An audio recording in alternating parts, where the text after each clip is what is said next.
All right. I think we're finally there. So the last time we left off, Charlie struggling with um, was struggling with my brain went blank. I was struggling with remembering what the Rorschach test was.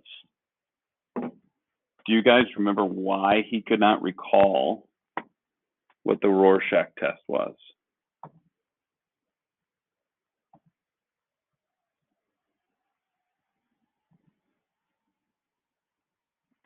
His surgery?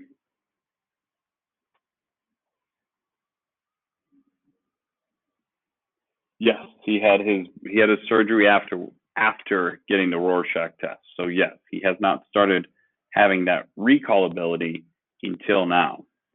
So for the first time, we're going to start seeing um, Charlie looking back on some experiences that he had while we were reading about him. All right. So April 22nd, I found out what a Rorschach test is, or what a Rorschach is. It's a test I took before the operation. The one with the ink blots on the pieces of cardboard. The man who gave me the test was the same one. I was scared to death of those ink blots. I knew he was going to ask me to find the pictures, and I knew I wouldn't be able to. I was thinking to myself, if only there was some way of knowing what kind of pictures were hidden there. Maybe there weren't any pictures at all. Maybe it was just a trick to see if I was dumb enough to look for something that wasn't there. Just thinking about that made me sore at him. All right, Charlie, he said. You've seen these cards before, remember? Of course I remember. The way I said it, he knew I was angry, and he looked surprised. Yes, of course. Now I want you to look at this one.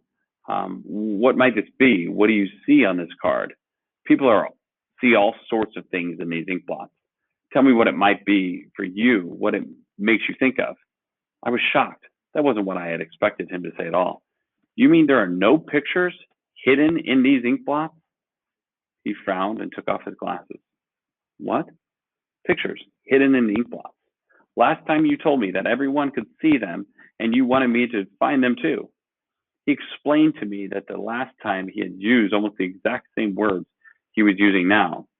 I didn't believe it, and I still have the suspicion that he misled me at the same time just for the fun of it. Unless I don't know anymore. Could I have been that feeble minded? We went through the cards slowly. One of them looked like a pair of bats tugging at something.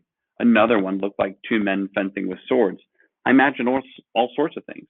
I guess I got carried away, but I didn't trust him anymore, and I kept turning them around and even looking on the back to see if there were anything there I was supposed to catch. While he was making his notes, I peeked out of the corner of my eye to read it, but it was all in code that looked like this: WF plus ADDF minus AD original WF minus ASF plus OBJ. This test still doesn't make sense to me. It seems to me that anyone could make up lies about things that they didn't really see. How could he know I wasn't making a fool of him by mentioning things that I didn't really imagine? Maybe I'll understand it when Dr. Strauss lets me read up on psychology. Why would he feel like the tester was misleading him? Why would he not trust the tester?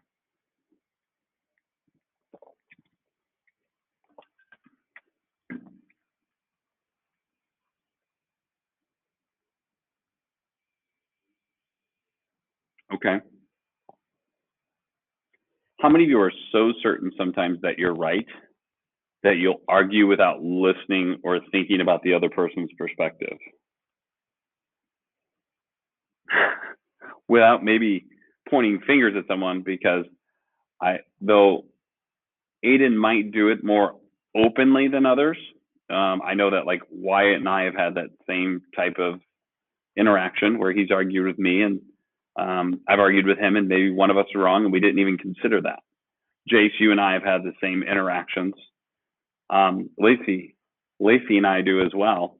She doesn't ever want to admit she's wrong. Do you, Lacey? No response. She's still playing on the maze. Oh, okay. Um, but it's also all right to have that interaction at your guys' age because your brain is finally developing in that emotional place where that might happen for the first time. Okay. I mean, it really does happen more often than we even want to kind of admit, not only in adults, but definitely in teenagers. Um, but I do think that he is probably at a pretty similar developmental age as you all, like the teenage years, even though he's 37 years old in the short story. I do think that he's developing about the same as you all. Does that make sense? Questions about that at all, or are we good to move on? Okay. I got up the nerve today to ask Miss Kinnian to have dinner with me tomorrow night to celebrate my bonus.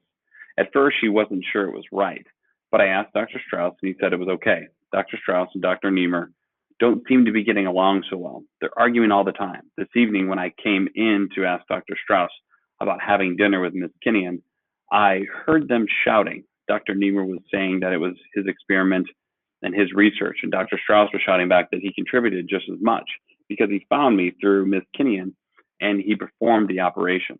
Dr. Strauss said that someday thousands of neurosurgeons might be using his technique all over the world. Dr. Niemer wanted to publish the results of the experiment at the end of this month.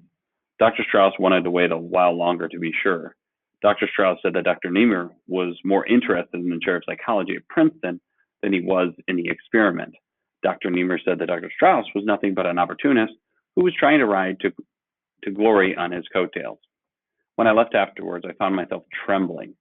I didn't know why for sure, but it was as if I'd seen both men clearly for the first time. I remember hearing Bert say that Dr. Niemer had a shrew of a wife who was pushing him all the time to get things published so that he could become famous. Bert said that the dream of her life was to have a big shot husband. Was Dr. Strauss really trying to ride on his coattails? What does that mean to ride on his coattails?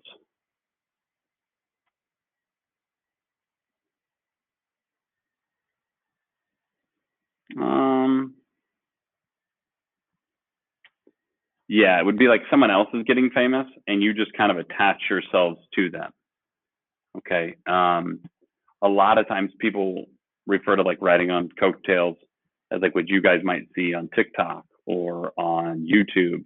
At least my generation sees it that way, that that's not really being famous.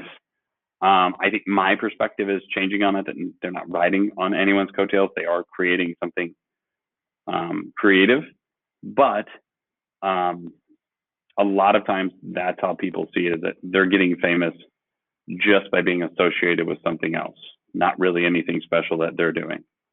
Okay. So I'm going to give you a few minutes to work on